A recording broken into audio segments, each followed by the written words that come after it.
आप देख रहे हैं अल्फा डिफेंस हिंदी में आपका स्वागत है। भारतीय वायुसेना के लिए खरीदे जाने वाले रफाल फाइटर जेट को लेकर डिफेंस प्रोक्योरमेंट बोर्ड का अप्रूवल आ चुका है और इस अप्रूवल के बाद में कहा जा सकता है कि अब यह प्रोक्योरमेंट सही मायनों में आगे बढ़ रहा है। देखिए, साल 2008 के आसपास भारतीय वायुसेना की एक रिक्वायरमेंट निकली थी जहां पर आइडिया था कि हेवियर Su-30 MKI और लाइटर LCA तेजस के बीच की एक कैटेगरी के फाइटर जेट अक्वायर किए जाने हैं और इस रिक्वायरमेंट के लिए भारतीय वायुसेना ने जो टेंडर फ्लोट किया था उसको MMRCA कहा जाता था। वैसे ये प्रोसेस काफी समय तक चलता रहा और इवेंचुअली भारतीय वायुसेना ने केवल 36 रफाल फाइटर जेट अक्वायर करके इस टेंडर को क्लोज कर दिया था। हालांकि इन 36 रफाल फाइटर जेट्स को अक्वायर करने के बाद में भारतीय वायुसेना ने तुरंत 114 फाइटर जेट्स को लेकर एक टेंडर रिलीज कर दिया था और उस टेंडर के बाद से इसको कहा जाता है MRFA यानी कि मीडियम वेट फाइटर एयरक्राफ्ट।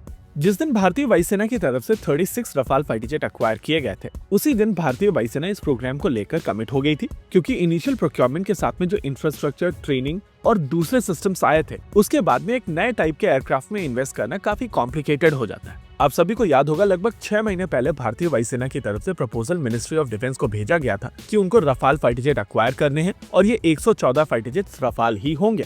हालांकि भारतीय वायुसेना का वो प्रपोजल मिनिस्ट्री ऑफ डिफेंस ने वापस कर दिया था और डिफेंस सेक्रेटरी RK सिंह की तरफ से भारतीय वायुसेना को डायरेक्ट किया गया था कि इस प्रपोजल को कंप्लीट करके भेजें। उस पॉइंट ऑफ टाइम पर भारतीय वायुसेना के प्रपोजल में टेक्नोलॉजी ट्रांसफर, इंडिजिनस कंटेंट और भारत के वेपन सिस्टम्स के इंटीग्रेशन को लेकर किसी भी तरीके का मेंशन नहीं था, जिसके चलते ये प्रपोजल वापस भेजा गया था।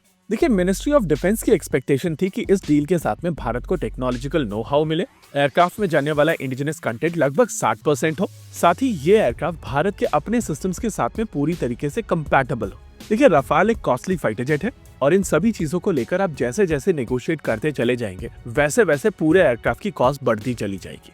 पिछली बार जब भारतीय वायुसेना की तरफ से ये प्रपोजल मिनिस्ट्री ऑफ डिफेंस को भेजा गया था तब हम लोगों ने कहा था कि इनिशियल डील लगभग $30 बिलियन की होगी और इवेंचुअली इसकी कॉस्ट बढ़ती चली जाएगी। इंटरेस्टिंगली, जब हमारी तरफ से ये $30 बिलियन का नंबर दिया गया था तो उसके पीछे हिस्टोरिक कैलकुलेशंस थी, लेकिन बहुत सारे लोगों की तरफ से हम लोगों को बहुत सारी गालियां तक सुननी पड़ी थी। एनीवेज, यहाँ पर एक चीज समझनी पड़ेगी कि भारतीय वायुसेना रफाल को लेकर काफी ज्यादा कमिटेड है और अब रफाल एक डन डील हो चुकी है। DAP के अप्रूवल यानी कि डिफेंस प्रोक्योरमेंट बोर्ड के अप्रूवल के बाद में ये डिफेंस एक्विजिशन काउंसिल के पास जाएगा। मोस्ट लाइकली आने वाले 2-3 महीनों के अंदर रक्षा मंत्री राजनाथ सिंह की अध्यक्षता में DAC मीट करेगी और ये अप्रूवल दे दिया जाएगा। वैसे इस प्रोक्योरमेंट के ऊपर फाइनल मोहर लगेगी कैबिनेट कमेटी ऑन सिक्योरिटी में, जो यूजुअल प्रोसेस के हिसाब से 2-3 महीनों के अंदर हो जाना चाहिए, यानी कि अगले 6 महीने के अंदर ये डील हो जानी चाहिए।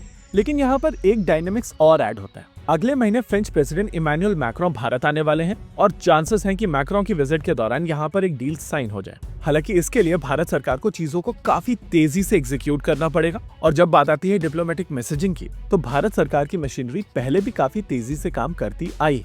वैसे अभी तक US और भारत के बीच में ट्रेड डील नेगोशिएट नहीं हुई है और जब तक भारत और US की ट्रेड डील नेगोशिएट नहीं होती है तब तक किसी भी चीज को लेकर फुल ऑन कमिटमेंट के चांसेस लॉजिकली कम दिखते हैं और ऐसे में चांसेस है कि जिस तरीके से पुतिन साहब भारत से सूखे सूखे वापस गए हैं वैसे ही इमैनुअल मैक्रोन भी भारत से सूखे सूखे वापस जा सकते हैं और 6-7 महीने के बाद में ये डील एग्जीक्यूट हो सकती है। अच्छा, एक चीज हम लोगों को यहाँ पर यह भी समझनी पड़ेगी कि रफाल डील डन डील है और भारतीय वायुसेना रफाल को लेकर कमिटेड है। ऐसे में पीछे जाकर ये बात करना कि क्या भारतीय वायुसेना को यह एयरक्राफ्ट लेना चाहिए या नहीं लेना चाहिए, हम लोग उस सिचुएशन के काफी आगे आ चुके हैं। इस बात में कोई दो राय नहीं है कि चीजें और बेहतर तरीके से की जा सकती थी और अगर आपकी इनिशियल डील ही $30 बिलियन की है जिसमें एयरक्राफ्ट केवल F4 स्टैंडर्ड का ही होगा तो एयरक्राफ्ट की लाइफ साइकिल कॉस्ट और ज्यादा ऊपर जाने वाली है। ऐसे में भारत बेहतर टेक्नोलॉजी एक्सेस कर सकता था, साथ ही साथ इंडिजिनस वेपन सिस्टम्स को इंटीग्रेट करने की बात भी की जा सकती थी।